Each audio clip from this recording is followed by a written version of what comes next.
인간이란 과연 무엇인가? 그리고 인간을 인간 되게 하는 본질이 무엇인가? 라는 질문들은 역사 속에서 늘 있어 왔던 질문이고, 그리고 오래된 철학적 질문이기도 합니다. 이 질문에 대한 가장 대표적인 답, 그러니까 인간은 무엇인가, 인간의 본질은 무엇인가에 관한 가장 대표적인 답은 인간은 생각하는 동물이라는 답이었습니다. 쉽게 말하면 이성이라고 하는 것을 인간의 가장 본질적인 것으로 이해했다 그 말입니다. 우리는 가끔 어른들에게 그런 말을 많이 듣습니다. 여러분들은 어른들이라 그런 얘기 많이 안 듣지만 제가 어릴 때만 해도 어른들에게 이런 말 많이 들었어요. 먼저 사람이 되어라, 인간이 되어라 라는 말을 가끔 듣습니다. 그런데 재미있는 것은 인간이 되어라 라는 말을 인간에게 합니다. 그렇죠? 사람이 좀 되어라, 사람이 되어라, 인간이 되어라 라는 말을 개나 돼지에게 하는 법은 없습니다. 먼저 인간이 되어라 라고 하지는 않습니다. 여기서 우리가 중요한 한 가지 사실을 알 수 있는데, 단지 우리가 사람의 모습을 갖추었다고 해서 완전한 인간은 아니라는 말이겠죠. 그러니까 세상 사람들도 인간에게 뭐라 말한다고요?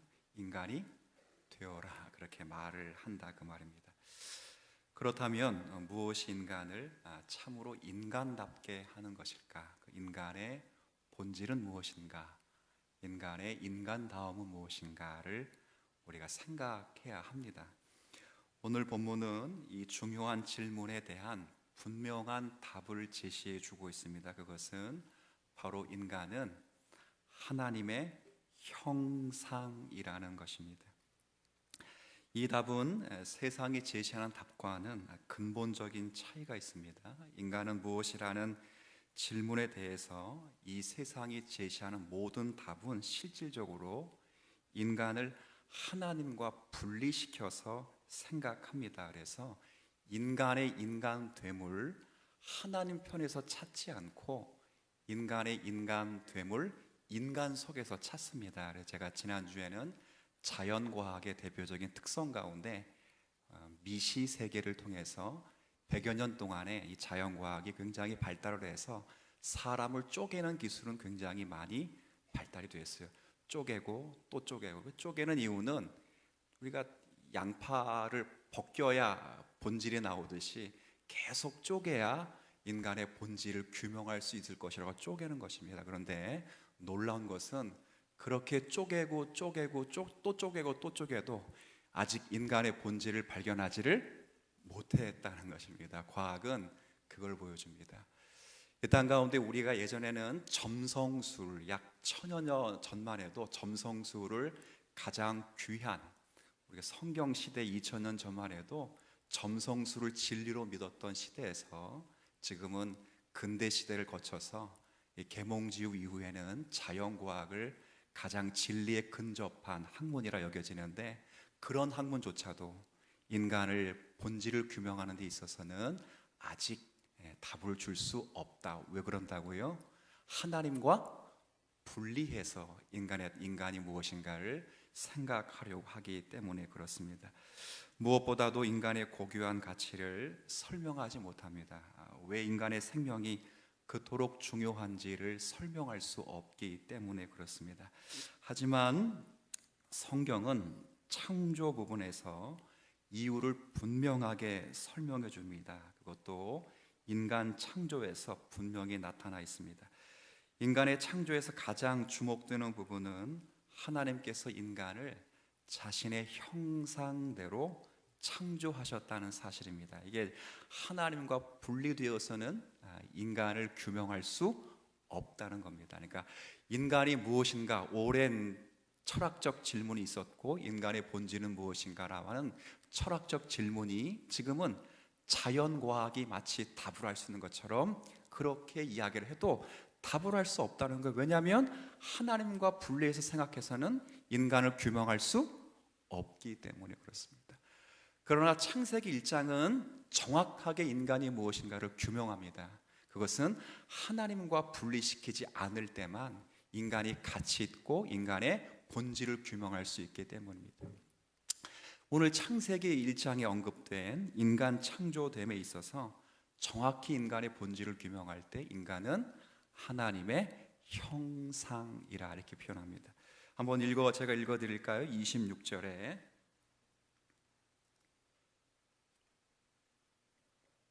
제가 읽겠습니다. 하나님이 이르시되 우리의 형상을 따라 우리의 모양대로 우리가 사람을 만들고 라는 표현이 있습니다. 27절에도 같은 표현이 있습니다. 하나님이 자기 형상 곧 하나님의 형상대로 사람을 창조하시되 라는 표현이 있습니다.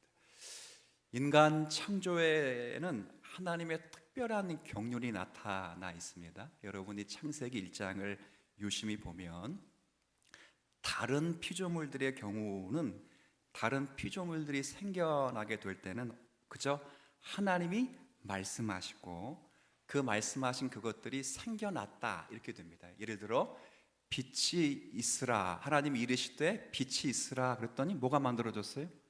빛이 있었어요. 그렇죠? 빛을 뭐라고 불렀어요? 그렇죠?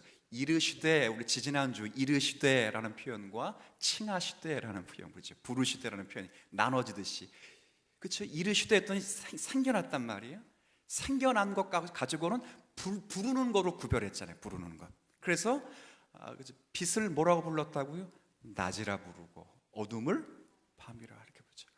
그러니까 다른 피조 세계를 창조할 때는 하나님이 단지 그저 말씀하시고 말씀하신 것이 그대로 되는 형태로 모든 피조물들이 기록되어 있습니다. 그런데 놀랍게 사람을 창조할 때는 그가 먼저 자신과 의논하십니다. 의논. 오늘 26절에 제가 다시 읽습니다. 하나님이 이르시되 우리의 형상을 따라, 또 그 다음 뭐라 되어 있어요? 그래서 우리가 누구예요? 우리 그렇죠. 우리가 누구예요? 우리. 그렇죠. 삼위일체 하나님이 지금 의논하신다고. 의논. 동물 만들 때 하나님이 의논하신 거 봤어요? 빛을 만들 때 우리가 우리의 뜻대로 빛을 이렇게 안 하셨다고요. 단지 말씀하시고 그대로 이루어졌는데 사람을 창조하실 때는 특별한 경륜이 나타나고 있다는 것을 확인해 봅니다. 자신과 더불어 의논하시고 스스로 사람을 그의 형상과 모양으로 지으시고 작정하시고 정하셨습니다.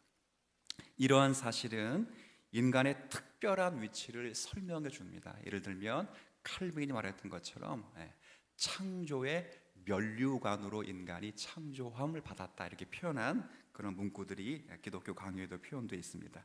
자, 여하튼 인간의 특별한 위치를 설명해 주는 가장 중요한 단어가 오늘 인간은 하나님의 뭐로 창조됐다고요? 형상. 목사님, 모양으로도 창조되었는데요. 이거 모양과 형상은 같은 단어로 보시면 됩니다. 제가 가끔 구약의 시편을 읽어드릴 때 같은 말씀인데 계명이라 부르고 법도라 부르고 뭐 의라 부르고 증거라 부르고 율법이라 부른 이유는 히브리 문법상 같은 절과 같은 문단 안에 한 단어를 쓸 때 똑같은 표현을 쓰지를 않아요. 그렇기 때문에 여기서 형상과 모양은 다른 것이라고 보지 말고 일단 물론 구별을 하면 다룰 수 있겠어요. 그러나 형상과 모양은 같은 의미라 이렇게 간주하시고 들으셔야 돼요. 자, 그러면 형상이 뭐예요? 형상. 저와 여러분이 하나님의 형상으로 창조되었다는데 형상이 뭐예요? 형상. 우리 수없이 들었잖아요. 수없이. 형상. 어렵죠? 제가 어려운 건 절대 안 물어봐요. 그래서 어려운 건 저 혼자 공부할 테니까 여러분들에게 쉽게 설명하기 위해서 형상을 그냥 간단하게 한 번만 따라해 볼게요. 동상. 뭐라고요? 동상. 이게 닮았다는 거야. 닮았다. 그러니까 하나님의 형상으로 창조되었다는 건 뭘로 생각하냐면 그 이순신 뭐가 있어요? 동상. 세종대왕 동상. 그러니까 형상을 만들어 놨죠. 동상을 만들어 놔서 하나님과 그러니까 닮았다는 거야. 닮았다. 보여주는 거거든요. 그러니까 여러분이 하나님의 형상이라 그러면 대부분 딱 생각하셔야 될 것이 나는 누구와 닮은 존재라고요? 그렇죠. 그럼 인간을 규명하려면, 인간의 본질을 규명하려면 하나님과 뗄래야 떼면 안 되겠죠. 자연과학이 그래서 진리가 되지 못하는 이유가 바로 그겁니다. 여하튼 하나님의 형상으로 창조되었다는 말은 하나님을 닮았다는 거예요. 저와 여러분이 하나님의 형상으로 창조되었다는 사실은 믿으십니까? 이쪽은 아직 안 믿으십니까? 그럼 하나님이 뭘 닮았습니까? 하나님이 여러분들이 여러분이 코가 하나님 닮았습니까? 눈이 닮았습니까? 보니까 이게 다 그렇죠. 하나님은 물론 눈을 갖고 코를 갖고 귀를 갖는 것처럼 성경에 기록되어 있지만 하나님은 영이시기 때문에 육체가 없으신 분이십니다. 그래서 그것은 그냥 인간의 형태로 말씀하셔서 인간의 보편적 속성으로 인간을 잘 아신다는 표현을 쓰시기 위해서 그렇게 말씀하신 것이지, 하나님은 영이시기 때문에 형체를 가지고 계시지를 않습니다. 그렇기 때문에 하나님을 닮았다고 하는 것은 과연 무엇일까를 1장에서 생각해야 합니다. 근데 굉장히 재미있는 것은 하나님의 형상으로 창조되었다는 것이 굉장히 중요한데, 그렇지, 인간을 이해하는 가장 중요한 개념인데 사실은 1장 안에서 명쾌하게 설명해 놓고 있지는 않습니다. 어떻게 보면 인간을 이해하는 데 가장 중요한 부분인데도 속 시원하게 말해주지는 않습니다. 하지만 1장의 몇 가지 내용들을 생각해 보면 유추할 수 있습니다. 하나님께서 인간을 자기 형상대로 만드시고, 자 26절 한번 여러분들만 한번 제가 읽고 26절 후반을 여러분 읽으면 돼요. 제가 먼저 읽을게요. 하나님이 이르시되 우리의 형상을 따라 우리의 모양대로 우리가 사람을 만들고 그들로, 읽어주세요.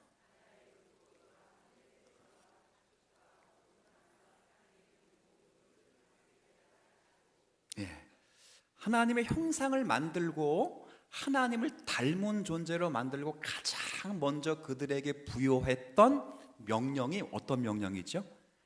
다스림이에요. 다스림.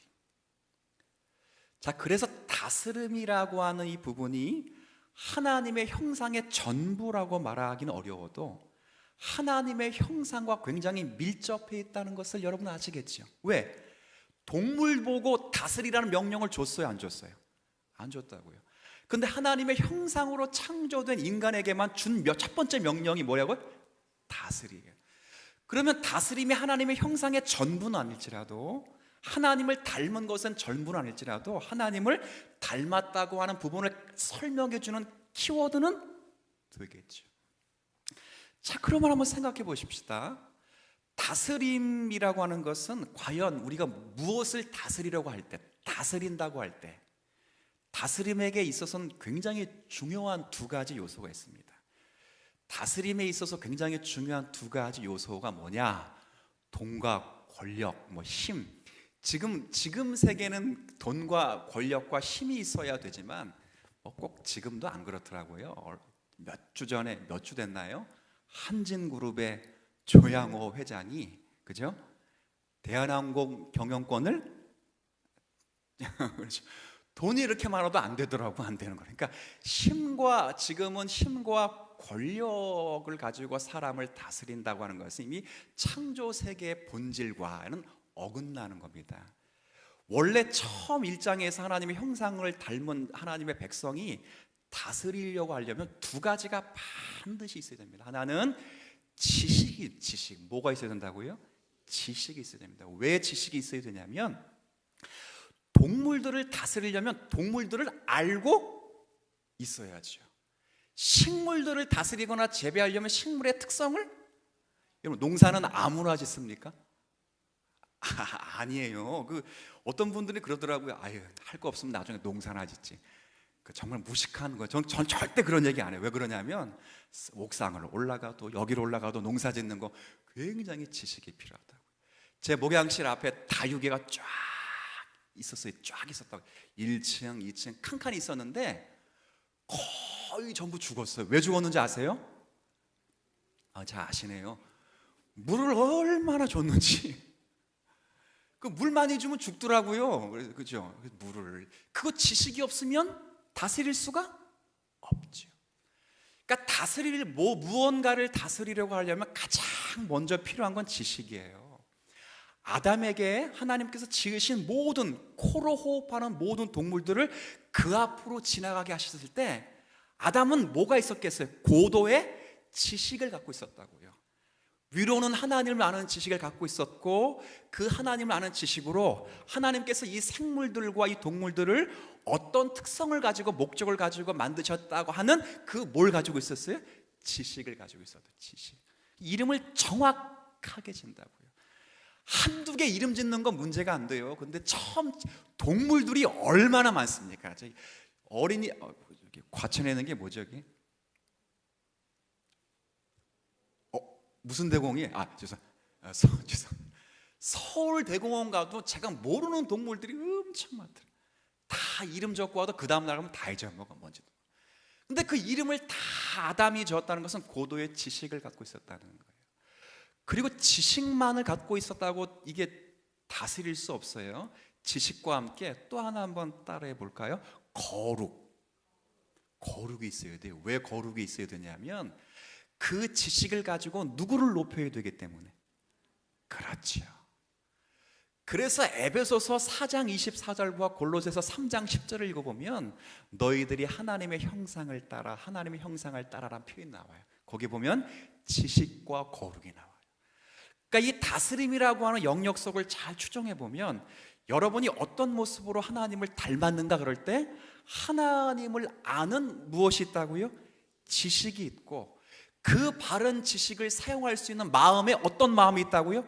거룩이 있었다고. 거룩. 하나님이 동물에게는 없는 하나님의 형상이어 주신 하나님의 고유한 선물이에요. 고유한 선물이라고. 자, 다스림에서 두 가지 다시 시작. 지식과 거룩. 이거 없으면 하나님의 형상 노릇을 제대로 할 수가 없죠. 지금 제가 하는 말이 이해가 되시겠습니까? 그냥 저 혼자 그냥 묵상하고 나면 그냥 지나치면 되는데, 오늘 아침에 고민하면서 어떻게 하면 이걸 쉽게 설명할까 하다가 제가 지금 쇼를 하고 있는 것처럼 지금 열심히 설명하고 있습니다. 원래 이렇게 설명할 필요가 없을 수도 있어요. 여러분들이 다 아시는 걸 수 있는데 한 번만큼은 제가 한번 설명해 보자 해서 제가 좀 시간을 들이더라도 여러분이 이해할 수 있을 만큼만 한번 이해시켜 보자 이렇게 말씀을 해요. 이해를 하셔야 돼요. 창세기 1장의 내용이 굉장히 제가 중요하다고 제가 두 번째 시간에 그렇게 말씀을 드렸기 때문에 반드시 이해를 하셔야 돼요. 믿습니다 하고 지나가는 거하고 믿습니다라고 하는 그 믿음을 가지고 참된 하나님의 지식을 얻었을 때는 정말 하나님의 놀라운 은혜의 역사가 일어나는 줄 이번엔 믿습니다. 요게 재미있네요, 그죠? 그래요, 참된 지식이 있어야 되거든요. 그 지식과 거룩함을 가지고 하나님의 형상된 본질을 하나님 앞에 구현하며 살았어요. 그런 지식과 거룩을 따라서 다스릴 때 거기에 하나님이 어떠한 분인지를 나타나게 되었거든요. 그러니까 보세요. 아까 하나님의 형상은 제가 두 글자로 뭐라 그랬어요? 동상, 그죠? 동상이에요, 동상. 그러니까 여러분을 보면 누가 보여야 돼요, 사실? 동상이니까. 저 세종로에 가서 세종대왕 이렇게 딱 보면 보고 와, 안종성 이렇게 생각 안 나죠? 그거 보면 누구 생각난다고요? 세종? 이순신 장군 보는데 갑자기 가가지고 오, 낙가무라 이러면 안 되잖아요, 그죠? 딱 보면 누구 생각나면 돼? 이순신. 그러는 것처럼 여러분이 하나님을 닮았다 그러면 여러분을 통해서 누굴 보여주셔야 된다고요? 하나님 보여주셔요. 그럴 때 있어야 될 것이 지식과 거룩의 다스림이 나타나요. 다스림. 또 하나가 있어요. 또 하나의 답은 하나님의 형상을 이해하는 데 있어서 가장 중요한 사실은 자신의 형상을 따라서 인간을 만들었는데, 잘 기억하세요, 남자와 여자를 만들었다는 사실입니다. 이 굉장히 중요합니다. 사람이라고 하는 표현이 원래 복수거든요. 복수. 사람이라고 하는 표현은 단수지만 그 의미는, 그러니까 대명사로선 단수가 될 수 있어도 그 의미 자체는 복수가 돼요. 복수. 사람이라고 하는 복수라고요. 그의 모양대로 창조하셨다는 사실을 강조합니다. 1장 27절. 자, 여러분 한번 죄송하지만 읽어주세요. 1장 27절 시작.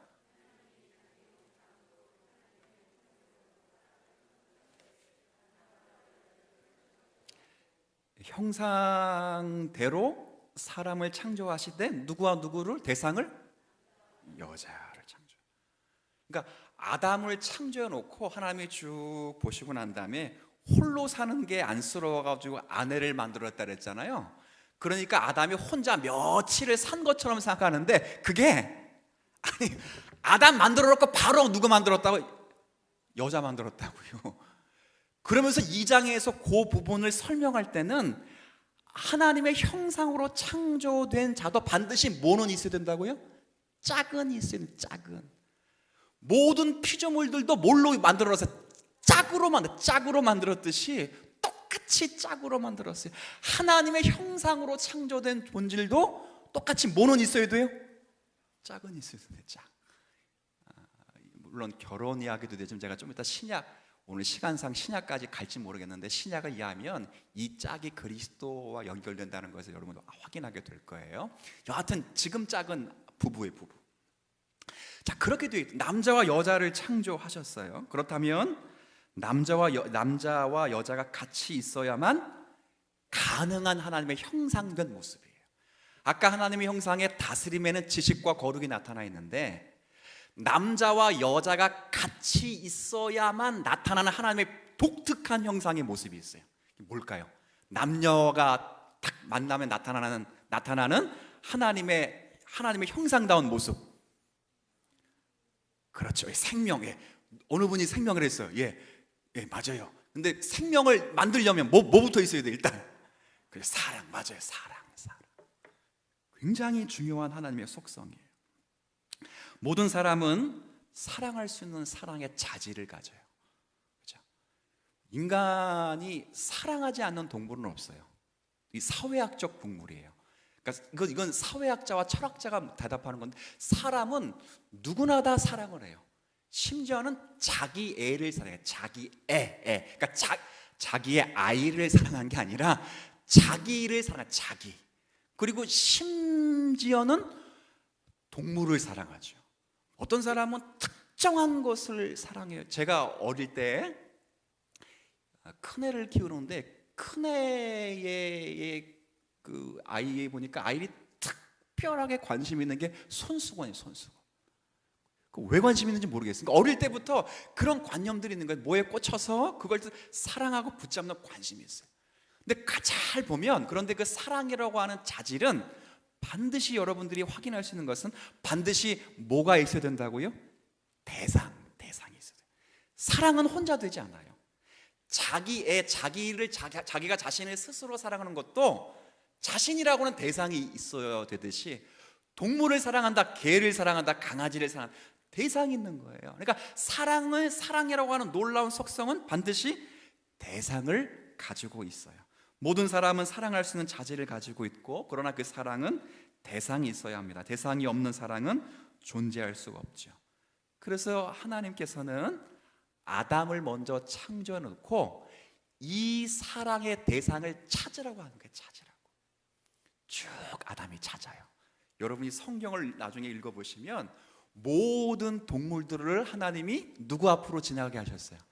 아담 앞으로 쭉 지나가게. 그래서 이름을 다 줘요. 아까 다스림에서 첫 번째 하나님의 형상이 지식과 거룩함을 가지고 다 줘요. 이름을 지식과 거룩함으로 다 짓는데 딱 하나의 이름은 끝까지 안 붙여. 끝까지 뭘 안 붙였을까요? 네? 다른 건 다 붙여요. 사자, 호랑이, 뱀 뭐 다 붙였어. 다 붙이는데 유독 딱 하나는 끝까지 안 붙였어요. 끝까지 뭘 안 붙였어요? 사람이라는 이름은 안 붙여요. 사람. 굉장히 중요합니다. 굉장히. 지식과 거룩함을 가지고 모든 이름을 다 부여하는데 거기에 무엇은 안 붙인다고요? 사람. 왜 그럴까요? 모든 것을 본질을 꿰뚫고 모든 것들을 분류할 수 있는 힘을 가지고 있고 지식을 가지고 있고 그 하나하나를 그에 합당한 위치에 놓을 수 있었는데 그런데 잘 보면 사람이라고 이름은 짓지 않아요. 이는 그 피조물 중에서 자기와 함께 할 자가 없다는 것을 지식을 가지고 깨달았다는 거예요. 깨달았다. 그러니까 지금 뭐 유럽, 특별히 독일에서 뭐 개와 결혼식 한다는 것은 바로 이 보편적 창조의 질서를 어긋나는 거예요. 참된 지식이 형성되지 않고 그 지식이 일그러져서 자신과 함께할 만한 파트너를 개에게서 찾고 마는 그런 이 타락한 일상 때문에 그렇지. 아담을 보세요. 아담 타락하기 전에 모든 이름을 짓는데 무슨 이름은 짓지 않는다고요? 사람. 왜? 자기와 함께 할 만한 파트너가 일반 피조물 중에서는 없다는 것을 그가 그때 아담에게 있었던 지식은 타락한 지식이 타락하지 않은 지식이 아직 타락하지 않은 지식이라고요. 그러면 아담은 알았어요. 모든 게 다 짝이에요. 짝인데 유독 짝이 아닌 대상은 누구밖에 없어요. 그렇죠.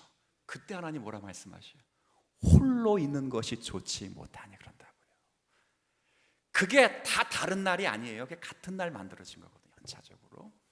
그래서 하나님께서 아담의 이런 행동을 통해서 참된 하나님의 형상 가운데 사랑을 나눌 대상이 누구인가를 정확하게 이해를 시켜주는 거예요. 뭐 아담이 지혜가 부족하고 능력이 부족해서 그런가요? 눈이 높아서 그런가요? 그렇지 않아요. 동물과 사람 사이가 분명 유사점이 있다는 것은 알고 있지만 동물과 사람은 질적으로 다르다는 것을 아담이 깨달았어요. 분명 인간이 동물처럼 육체가 흙으로 되어 있는 존재임을 알았음에도 불구하고 존재였음에도 불구하고 인간은 동물과 다르게 하늘로부터 생기를 받은 존재예요. 그렇죠. 같은 동물과 음료와 음식을 같이 먹는 존재일지라도 인간만큼은 도덕적이며 영적이며 윤리적인 사실을 아담이 알았다고요. 바른 지식을 가지고 알았어요. 그래서 이 모든 사랑을 베풀 대상이 인격적 대상이 하나님이 창조한 질서는 없다는 것을 알았어요. 그때 만들어 놓은 사람이 누구라고요? 아담의 와이프인 하와예요. 그 친밀한 관계 속에서 하나님께서 구체적인 사랑을 실현하기 위해서. 그래서 그 사랑의 결과로 아까 오늘 권사님 말씀하셨는데 뭐가 일어나요? 생명이 일어나요. 그 생명으로 인하여 생육하고 번성해서 사실은 타락하지 않았다면 그 사랑의 결정체로 생육하고 번성하는 자리에 하나님이 누구신가를 잘 보일 수 있게 되었어요. 이게 원래 오늘 1장에서 강조하는 표현이에요.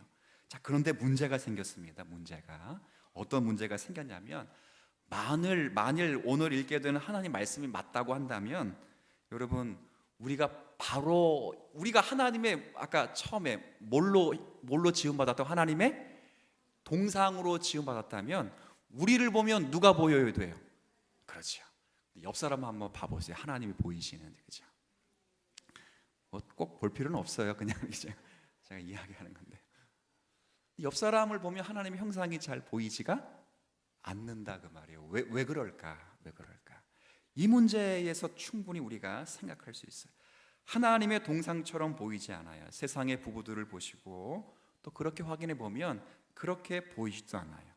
지금 인간의 모습에 더 이상 하나님의 형상을 찾을 수는 없어요.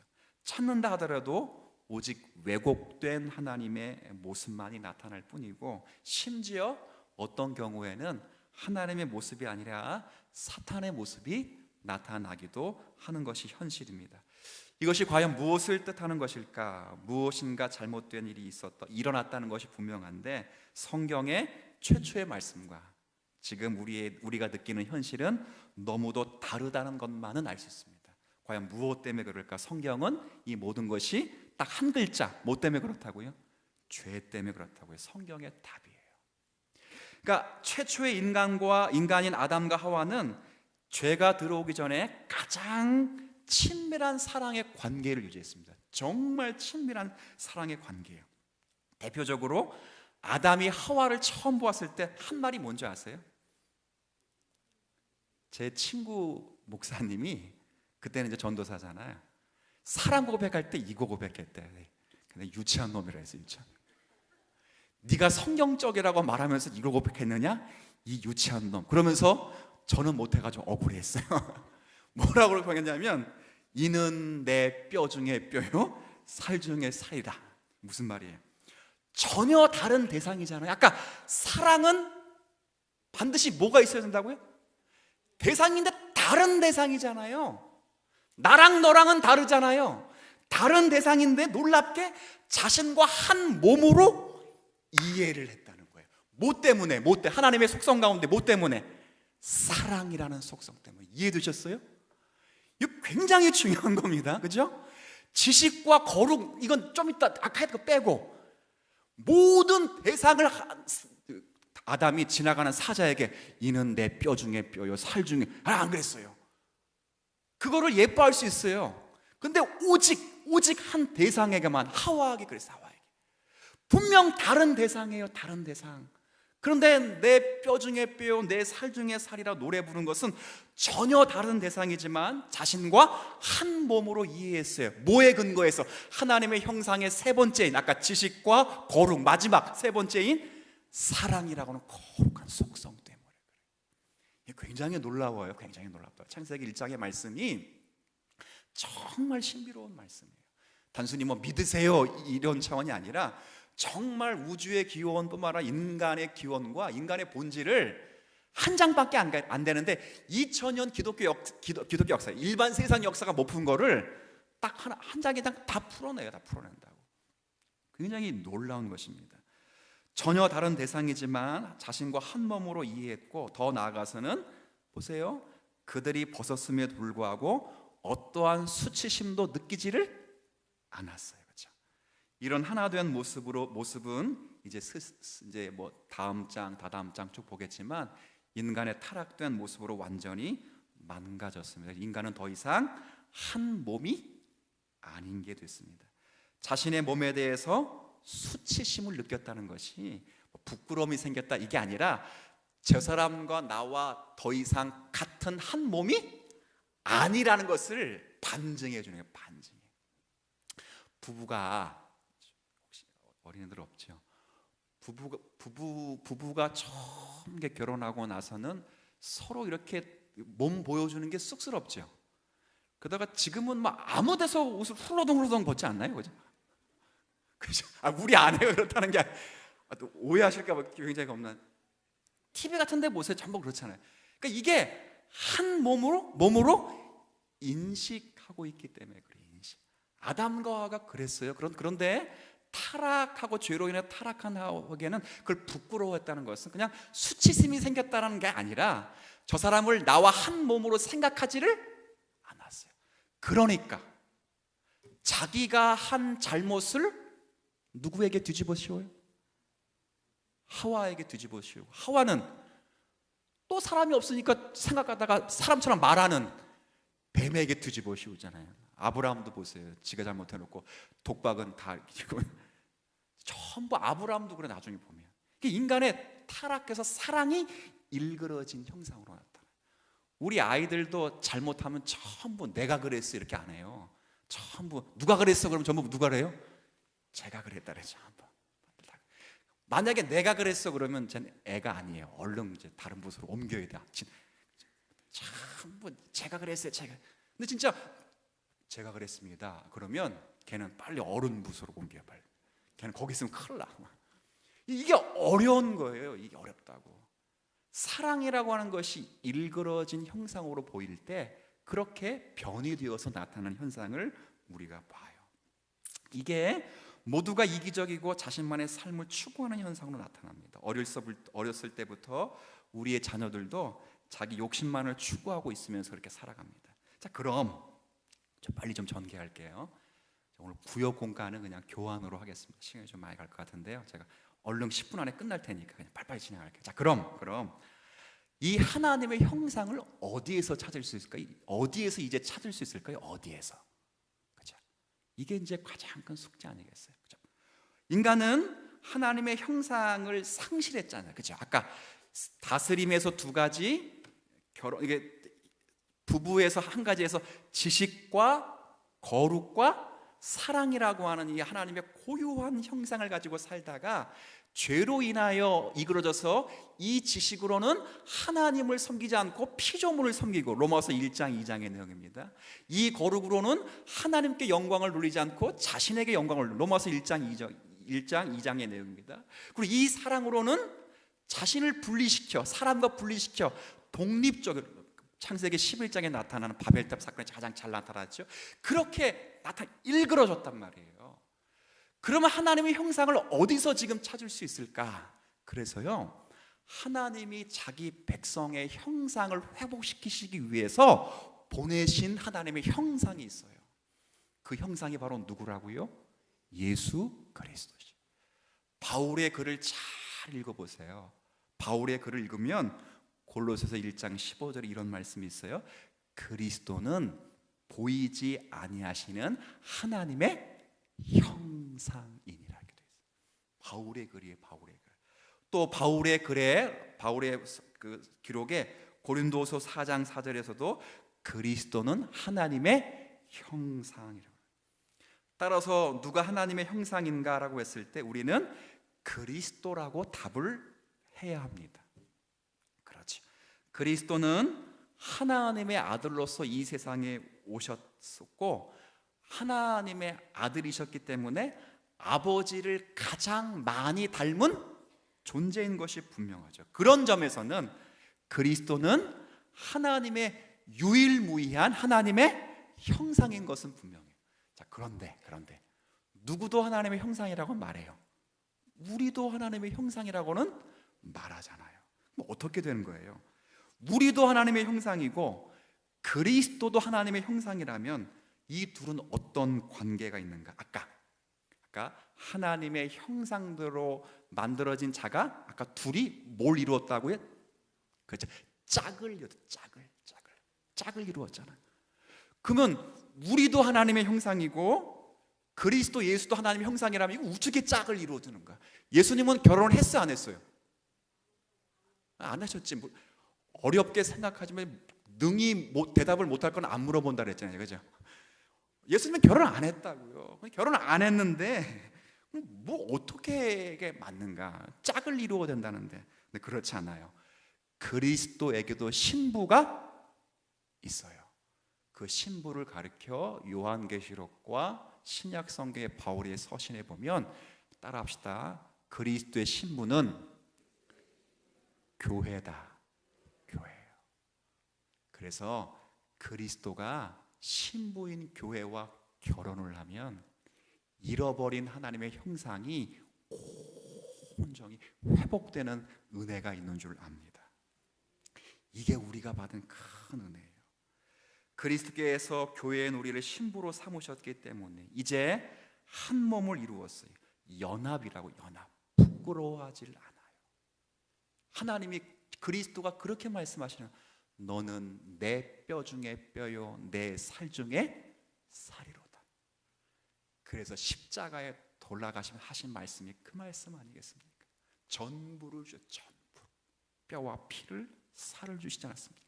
성찬을 통해서는 살과, 그렇죠? 피를 주시고 자신의 모든 것을 다 쏟으셔서 우리를 당신의 형상으로 회복시키셨다고요.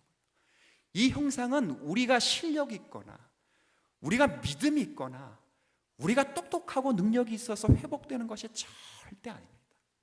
하나님의 온전한 형상이 여러분과 저의 신랑이 되시고 우리는 믿음으로 말미암아 그의 신부가 될 때 창세기 1장에 회복시키고 원하셨던 하나님의 형상이 다시 회복되는 은혜가 있어요.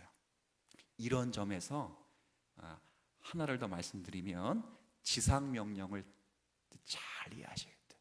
마지막 지상 대명령이 뭐예요? 그러므로 너희는 모든 족속을 제자로 삼아. 제자는 스승을 닮는 거예요. 잃어버린 하나님의 형상을 회복시키는 거예요. 그게 오늘 읽었던 창세기 28장의 문화명령, 생육하고 번성하라. 이것은 타락하기 이전에 주었던 명령이잖아요. 그렇죠? 그들이 사랑과 지식과 거룩을 가지고 살 때 거기에 하나님이 증거되고, 지금은 제자를 삼아 모든 민족을 제대로 삼는 그 자를 통해서 잃어버린 사람들을 그리스도의 형상으로 회복하여 하나님의 형상으로 환원시키며 주님의 역사를 주님이 쓰시는 거예요. 여러분이 그런 자리에 있어요. 우리의 외관적 모습으로는 아직 부활의 몸이 아니에요.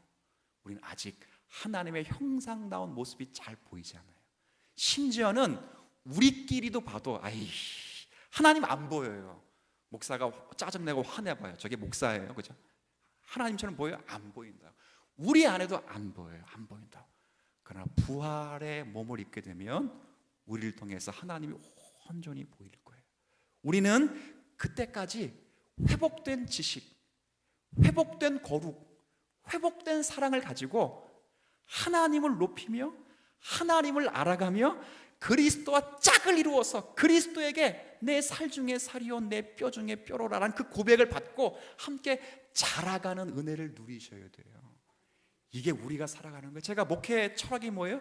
그리스도의 성품을 담는 거 아닙니까? 이게 창세기 내용이고 요한계시록 마지막 장에 새 예루살렘에 내려오는 내용이 그 내용이에요. 거룩한 예루살렘이 회복되는 것. 그러니까 뭐 진짜 성이 달랑 내려오는 거 아니에요. 그런 거 아니라고. 그래서 그게 아니고 거룩한 성 그리스도 안에 있는 저희들이 그리스도의 장성한 분량으로 완성되는 게 성경이에요. 성경.